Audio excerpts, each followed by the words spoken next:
Good evening students. Today I will teach you syntax. और पहला question उठता है कि what is syntax. Arrangement of words in correct order is called syntax. शब्दों का जो अरेंजमेंट करना है एक करेक्ट ऑर्डर में, वही सिंटैक्स होता है। कुल मिलाकर हिंदी में कहूँ तो गलत वाक्यों को सही करना, that is syntax. There are many rules of syntax. Today I will teach you 9 rules. Rule number first, if she will invite me, यदि वह मुझे आमंत्रित करेगी, आई शैल गो, मैं जाऊंगा। अगर दो सेंटेंस फ्यूचर में हो और दोनों सेंटेंस फ्यूचर में हो तो इफ वाला वाक्य जो है वो प्रेजेंट इंडेफिनिट बनता है और दूसरा फ्यूचर में रहता है। लेकिन ध्यान रखना, आवाज वो गा करके देगा, लेकिन सेंटेंस जो बनेगा इफ वाला सेंटेंस, चाहे वो शुरू में लिखा हो चाहे बाद में लिखा हो, वो प्रेजेंट इंडेफिनिट बनेगा। जैसे देखो, इफ सी इनवाइट्स मी, देखो यहाँ सब्जेक्ट सिंगुलर था, हमने इनवाइट्स कर दिया।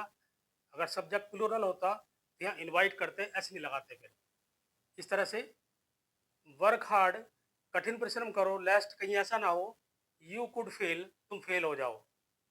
अब इसका जो सही सेंटेंस है, वर्क हार्ड, कठिन परिश्रम करो, लेस्ट यू शुड फेल। ध्यान रखना, लेस्ट के बाद हमेशा शुड आता है, यहाँ कुड गलत है, यहाँ शुड।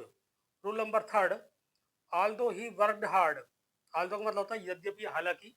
हालांकि उसने कठिन परिश्रम किया, बट ही फेल्ड, लेकिन वो फेल हो गया। पढ़ने में सेंटेंस बिल्कुल सही लग रहा है, लेकिन आल्दो के साथ कभी बट का प्रयोग नहीं करते, इसलिए हमने बट के स्थान पर कॉमा, ये बट के स्थान पर कॉमा या यट का प्रयोग करते हैं। वो तुम्हें कॉमा और यट जो है वो लेखन की आवाज देगा।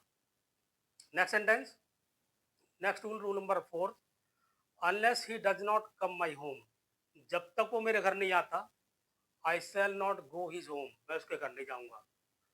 अब इस सेंटेंस क्या गलती है, अनलेस अपना आप में खुद निगेटिव वर्ड है, इसका मतलब होता है जब तक न। और अनलेस के साथ कभी भी निगेटिव सेंटेंस नहीं बनता, तो क्या बनेगा, unless he comes my home, does not खत्म हो गया और कम में कम से लग गया, comma, I shall not go to his home, ये सेंटेंस सेम टू सेम ऐसे रहेगा। Rule number next, work hard so that you must pass, कठिन परिश्रम करो ताकि तुम पास हो सको। और वर्क हार्ड सो दैट, ध्यान रखना, सो दैट के बाद हमेशा मे आता है, या मस्ट गलत है, मस्ट के स्थान पर मे का प्रयोग। Rule number next, one should do his duty. अब इसमें क्या गलती है इसके अंदर, हमारा सब्जेक्ट क्या है, वन है, और वन का पॉजेसिव क्या होता है, वंस होता है, इसलिए यहाँ हिज के स्थान पर वंस आ गया, one should do once duty. Next sentence, he, I and you are innocent, वह, मैं और तुम निर्दोष हैं। जब एक ही सेंटेंस में तीन प्रोनाउन एक साथ आ जाए तो ध्यान रखना, ये नंबर सामने लिखा है 231, 231।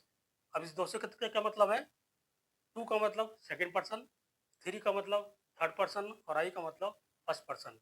अब ये देखो कैसे रखेंगे, सेकंड पर्सन कौन था, सामने वाला यू, फिर लिखा थ्री, थ्री कौन होगा, ही, मतलब वह जो हमसे दूर है, और फर्स्ट पर्सन का मतलब कौन, आई।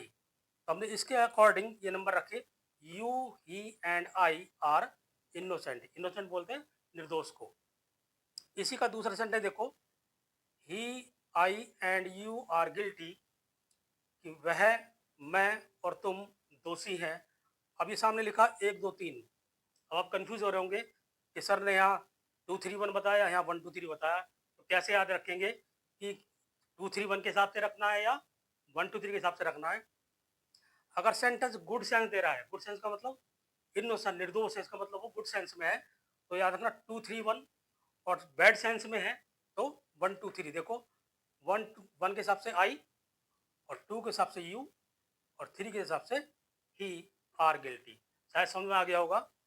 Rule number next, I as well as you are guilty, इसमें देखो क्या गलती है, I as well as you am. सोच रहे हैं एम कैसे आ गया, ध्यान रखना, एज वेल एज से पहले जो भी सब्जेक्ट होगा उसी के अकॉर्डिंग यहाँ सहायक क्रिया आती है, चाहे यहाँ यू दे रखा, चाहे ही दे रखा, सी दे रखा हो, एज वेल एज से पहले जो सब्जेक्ट होगा उसके अनुसार यहाँ पे हेल्पिंग वर्ब आती है, इसलिए यहाँ आर के स्थान पे एम आ गया। Rule number next, if I was a rich man I would help the poor.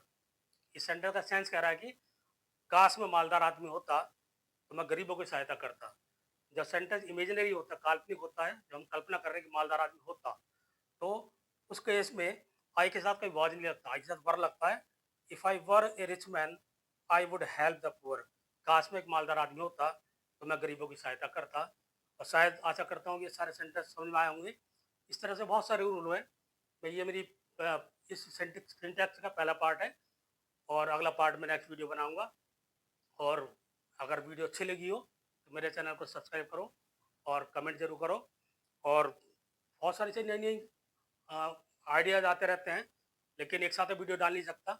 एक एक करके डाल, क्योंकि एक साथ बहुत सारी डाल दी तो तुम भी कंफ्यूज हो जाओगे। आज के लिए इतना ही काफ़ी है। Thanks for watching my video.